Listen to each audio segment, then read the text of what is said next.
के साबिक chairman mayor Iqbal की बेटी फातिमा की शादी की तकरीब गुज़श्ता रोज मकामी होटल में मुनक़्क़द की गई।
जिसमें अजीज़-ओ-कारब दोस्त अहबाब के अलावा बहुत सी सियासी और समाजी शख्सियात ने शिरकत की।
साबका MNA अली परवेज मलक, कर्नल मुबशर, साबका MPA ख्वाजा इमरान नजीर, साबका MPA चौधरी शहबाज अहमद, मोहम्मद परवेज, मोहम्मद नवीद चौधरी, आजम, मियाँ मोहम्मद अदरीस, मियाँ कबीर, यूनुस खान, अली जफर, मेहर बलाल, जहूर नूर,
सदीकी, चौधरी तनवीर, खाना आसिफ, खालिद बट, मेयर सैफुल्ला और मियाँ सैफुल्ला ने खसूसी तौर पर शिरकत की। उन्होंने अपनी नेक तमन्नाओं और दुआओं का इज़हार करते हुए मेयर जफर इकबाल को मुबारकबाद भी दी।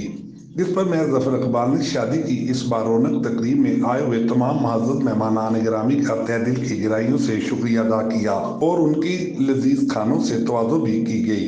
तकरीब रात के तक जारी रही। कैमरामैन अनाम रहमान के साथ MA Rahman, News 24 point, Lahore.